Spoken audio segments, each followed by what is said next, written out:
Ce tutoriel accompagne l'exercice Drake et il vous faut lire l'exercice préalablement pour en tirer parti. Ce tableau montre que le traitement des charges indirectes se fait en deux parties. Les charges indirectes sont regroupées dans des centres de regroupement qui sont appelés centres d'analyse.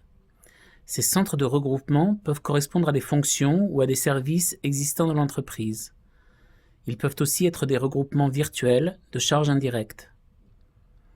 On distingue deux types de centres de regroupement, les centres auxiliaires et les centres principaux. Les centres auxiliaires ne participent pas directement à la conception, à la production ou à la distribution des produits et des services vendus. Il serait donc difficile de relier les charges qu'ils rassemblent et les objets dont on veut calculer le coût, ce que l'on appelle des objets de coût. Ces centres auxiliaires vont fournir des prestations aux centres principaux. Parfois, les centres auxiliaires se fournissent des prestations entre eux. Voici des exemples de centres auxiliaires: la comptabilité, les ressources humaines, la gestion du système d'information, etc. La répartition primaire consiste à répartir toutes les charges indirectes entre tous les centres, qu'ils soient auxiliaires ou principaux.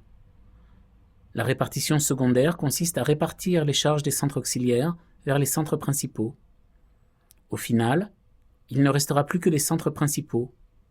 C'est pour chacun d'entre eux qu'il faudra trouver des clés de répartition.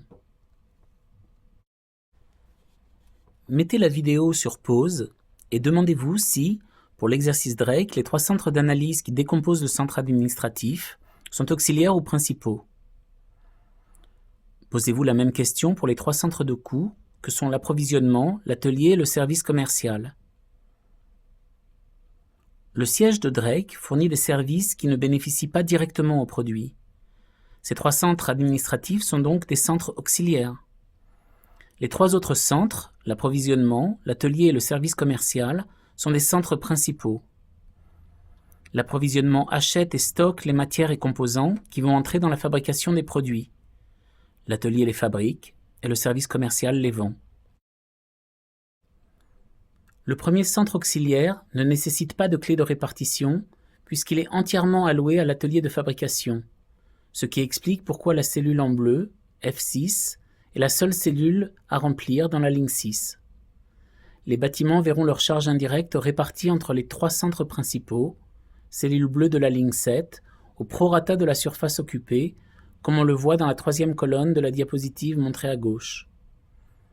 Les autres frais de siège seront également répartis entre les trois centres principaux, achat, atelier de fabrication et commercial.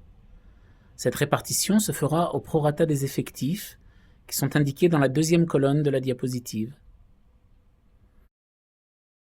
Cette diapositive présente les trois centres principaux pour lesquels une clé de répartition spécifique a été créée.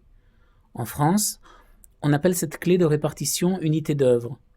Aux États-Unis, on utilise le terme de Cost Allocation Base. Vous voyez que les coûts d'achat seront répartis entre les matières achetées au prorata des kilogrammes achetés, diapositive de droite, et cellule E10. Les charges indirectes liées aux heures de main-d'œuvre seront réparties entre les produits en fonction des heures de main-d'œuvre directes. Enfin, les coûts de distribution seront répartis en fonction des quantités vendues. Vous devez donc remplir d'abord les cellules E11, G11 et diviser la ligne 9 par la ligne 11 pour obtenir les coûts d'une unité d'œuvre. Vous saisirez les valeurs des cellules E12, G12 en utilisant le lien vers le questionnaire.